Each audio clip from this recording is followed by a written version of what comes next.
Spring lawn renovations, it's an extremely exciting time of year. I'm especially keen out here on this front lawn to hit reset, get it firing for the season ahead and looking its absolute best. So let's get stuck into it.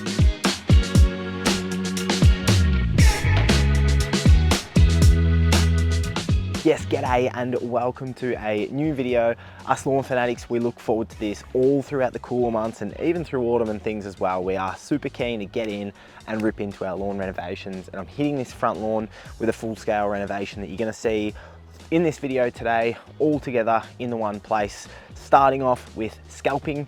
But before scalping, I want to talk about the timing out here on this front lawn, because that is something that you need to do before you start actually ripping into the grass, is your preparation. And there's lots of things to prepare for and book in machinery and all that sort of stuff. I'm not going to go over that super in depth today. But when it does come to timing with your lawn renovation, what you want is for your lawn to be actively growing. That means you're mowing it and 3, 4, 5 days later, you're starting to think, oh geez, it's looking a bit fluffy out there. It's looking like the lawn needs a mow. So you need that growth and that active growth to be able to rip into that renovation, because then you know that it's going to recover and come back through. Now, a bit of a pattern that is emerging is that my front lawn seems to be a bit of a sacrificial lamb that I tend to do a little bit earlier on in the season, because I want to get the content out there for you guys to be able to have the knowledge and see it done, to be able to rip into it yourselves. Because yeah, here in Southeast Victoria at the moment, it's a little bit on the cool side. We are not having a very good start to spring at all. We probably had 4 nice days in September, it felt like. I was looking at the weather for Sydney and Perth the other day as well, and it's still just a little bit on the cool side in those climates as well. So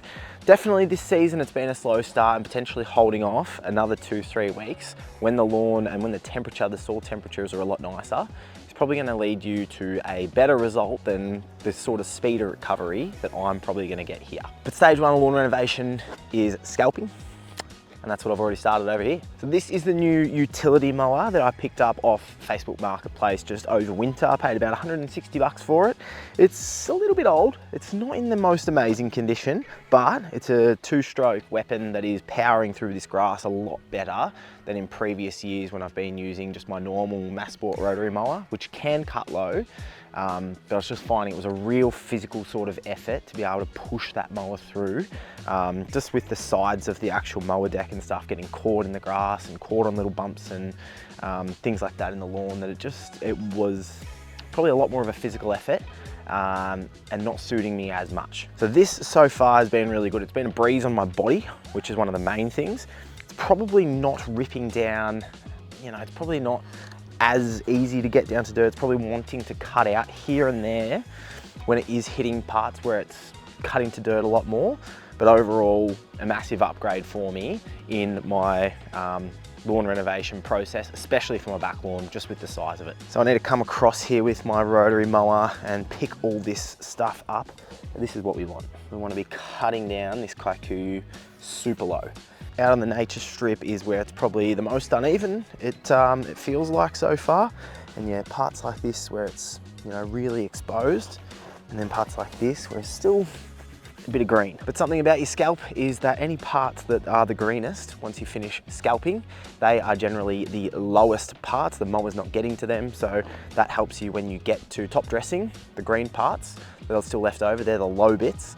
So that's where you need a little bit extra sand. Getting a light bit of drizzle come across at the moment, which is really annoying. It was not forecast for today, and it's not great for my camera, but I'm gonna keep ripping in with this utility mower. Probably gonna go across the whole lawn once, and then I'm gonna scarify twice, and then I'm just gonna run over with that mower again, the utility again, and just see what is left to be able to hit with it. I might change my mind, and if that's what you see, that's because I did change my mind. But yeah, we'll keep ripping through this, get the scalp and scarify done.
Because I tell you what, when things don't go to plan, they don't go to plan. But still, I was hoping to have been done all of this scalp and scarify and the recording I had to do about an hour ago, but still going. Probably got another hour left. In the end, I went across with the utility mower. I've sort of figured out the best way to go about using that machine in the end. I mean, you'll probably get what I mean, but just kind of, you know, knowing when to sort of tilt the mower back a little bit, when it might be hitting a spot that's a little bit hard for it and that kind of thing. So I got used to the machine a lot more, and I think it's definitely gonna help me a lot out of my back lawn renovation, especially. So I went over it twice in the end there, and got a fair bit off when I went across a second direction as well. Something you always want to do, even if you're just regularly mowing your lawn. Go across two directions, because you'll hit different little bumps and undulations and with these sections, and you'll notice the edges from the start that I chopped out, and that was my previous YouTube video where I'm trying to make smoother transitions from path to lawn. Still, I'm never going to get it dead perfectly flat, so there's lots of areas out here that are just a little bit bumpy, and even throughout the center of the lawn, I think it probably needs a top dress and a level out more than I thought it did at this point. But yes, I got the utility. I've gone across it just once with the Ryobi Scarifier there, and do really enjoy that little machine. It does a good job for what it is.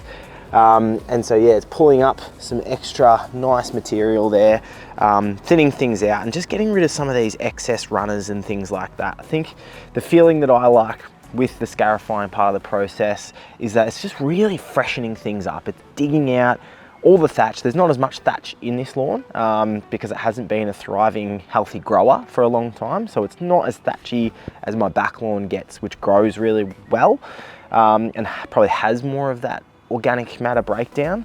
But yeah, just getting that scarifier in there, pulling up some crap, feels really good. So probably not going to record a ton of it.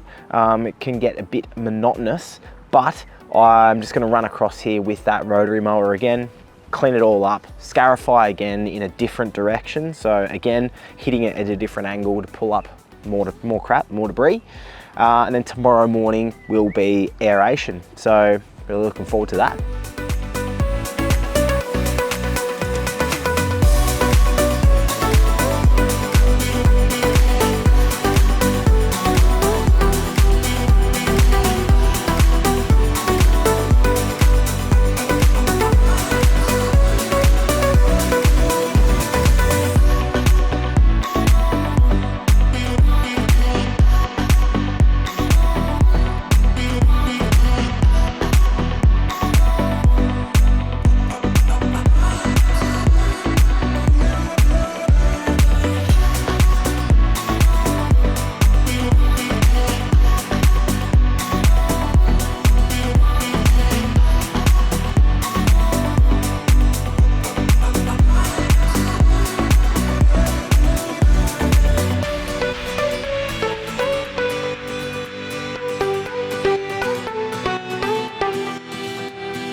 Solid morning at the office. Got this all now scalped, scarified and core aerated. I only showed core aerating it once, but I actually did go across the whole lawn twice, getting some nice cores out of there. I've then sprayed, and what I put down was two products for my soil amendments. That was a potassium product and a magnesium product, and into that I did a jar test. I recorded a video that I'll go on Instagram at some stage, but did a quick jar test, mixed them all together with wetting agent to make sure it was compatible, and it was pretty compatible.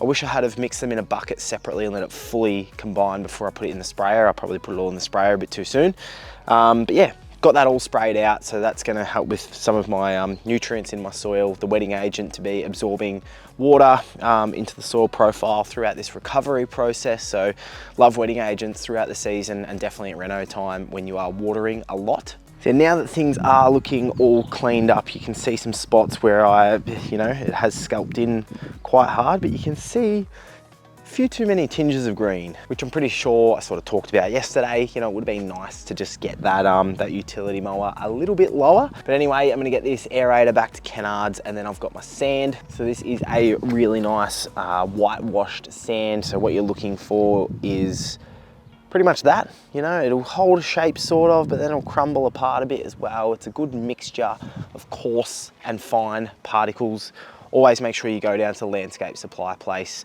to check it out. I've seen some bad, photos from people. They've gotten stuff delivered that's got rocks all through it and whatever. Go down, check it out before it gets dumped at your house, because that will be a nightmare for you. But yeah, all that's left is a light top dress. And I've ordered a fair bit less than normal years, and I'll talk about why I've used sand again as well. Once we get it spread out, aerator back to canards, sand on the lawn, let's go.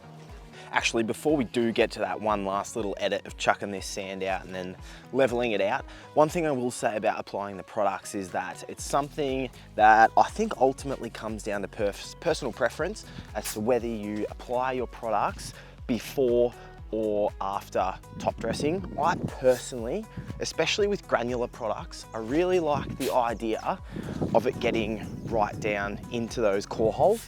Probably with a liquid product like I applied before, it's probably going to soak down into the soil no matter what. So it's, not as critical that point, but still I think getting right down, getting it into the soil, it makes a lot of sense, especially granular products. So that's why I did that and got that watered in. I also think it just makes the most sense from a liquid perspective, if you're not taking into account core holes, with liquids to be walking over these sections after I've spread everything out and leveled it and then putting footprints all through it.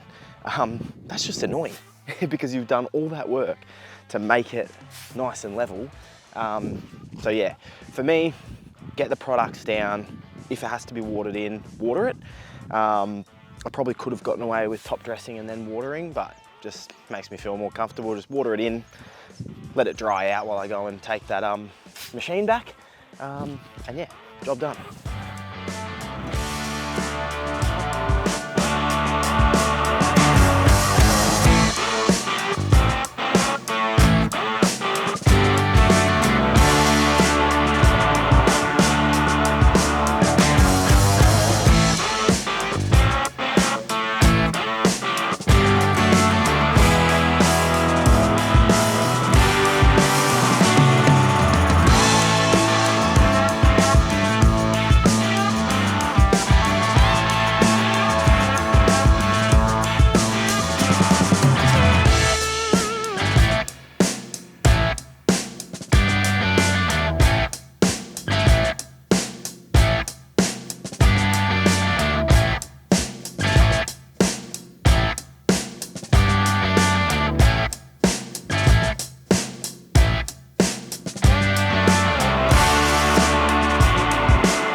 There we go, another successful lawn renovation in the books out here on this front lawn. Top dress, all spread out, leveled, and yeah, given a nice water, ready to hit that recovery mode. And so I did choose to go with washed sand again on this renovation. I was tossing up for a little bit between sandy loam and washed sand.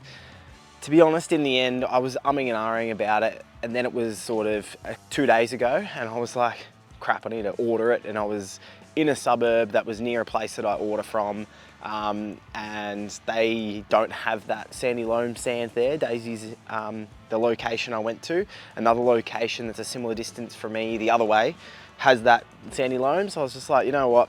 Went down, had a look, took a few videos of some things of their different sands just to make a video out of. And because they had that washed sand there, I just went in and I ordered that. So it's pretty simple as to why I went with washed sand again. Really, it won't make that much of a difference. People are like, oh, I'm really unsure about washed sand or sandy loam.